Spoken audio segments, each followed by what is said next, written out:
अग्रवाल साहब, ये जो वित्तीय बजट 2023 और 24 प्रस्तुत किया गया सदन में, इसमें ये देखने में आ रहा है कि पहली बार सरकार ने ऐसी कोशिश की है कि वो गांव से जो शहर की तरफ किसानों के परिवार के लोग आते हैं, युवा लोग, उनको रोकने के लिए और उनको गांव में ही रोजगार उपलब्ध कराने के लिए या स्किल्स उपलब्ध कराने के लिए कुछ योजनाएं बनाई हैं। आपकी नज़र में क्या है ये चीज़?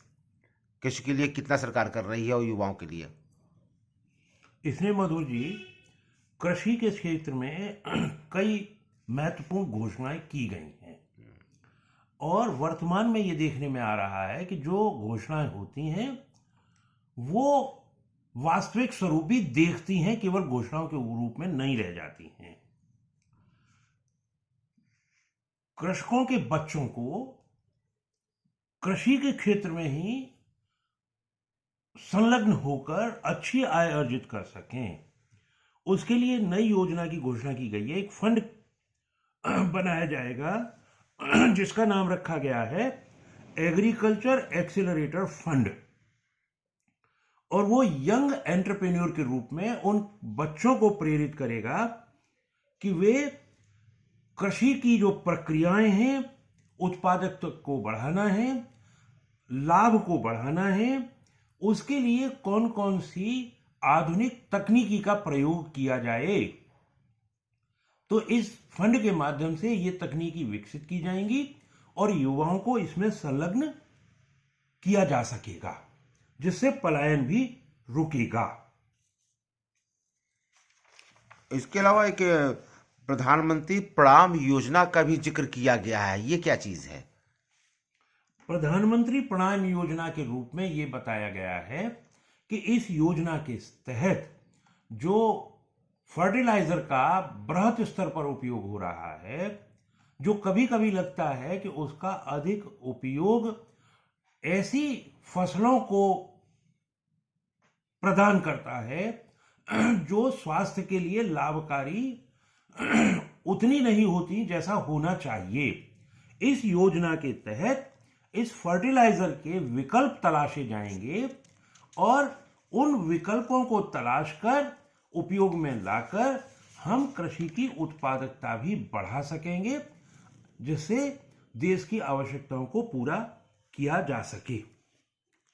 इसके अंतर्गत एक मिलेट्स की हब के रूप में खड़ा किया जा रहा है, श्री अन्न के रूप में, जिसके अंतर्गत बहुत सी जो फसलें हैं, जो ज्वार है, रागी है, बाजरा है, कूटू है, रामदाना है, कंगनी है, कुटकी है, कोड़ा है, चीना है, सामा है, इन सभी फसलों को बढ़ावा दिया जाएगा।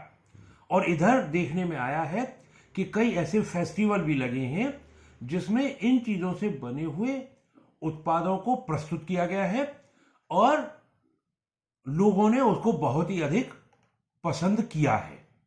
तो केवल जो गेहूं के रूप में फसल बृहत स्तर पर उपयोग में लाई जा रही है, उसके स्थान पर इन फसलों को भी उगाकर प्रयोग में लाया जाएगा।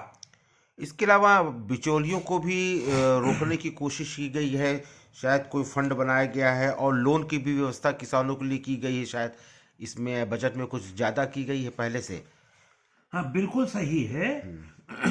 इस बजट के माध्यम से 20 लाख करोड़ रुपए ऋण के रूप में उपलब्ध कराए जाएंगे या कराए गए हैं, जो एनिमल हस्बेंड्री, डेयरी और फिशरीज के कामों में संलग्न लोगों को उपलब्ध कराए जाएंगे। मुख्य उद्देश्य वही है कि ये तीनों चीजें गांवों में होती हैं कि गांव के लोगों को ये वित्त उपलब्ध करा करके इन कार्यों में संलग्न किया जाए और वे गांव में रह करके इन चीजों को उत्पादित करें और बेच करके अपने लाभ को भी बढ़ा सकें। मतलब गांव से उद्देश्य यह है कि शहर पर बोझ बनने की जगह वो गांव में ही आत्मनिर्भर हो सके, ये सरकार की कोशिश है। आत्मनिर्भर हो सके, इसी के ऊपर बल दिया गया है। Thank you very much doctor साहब।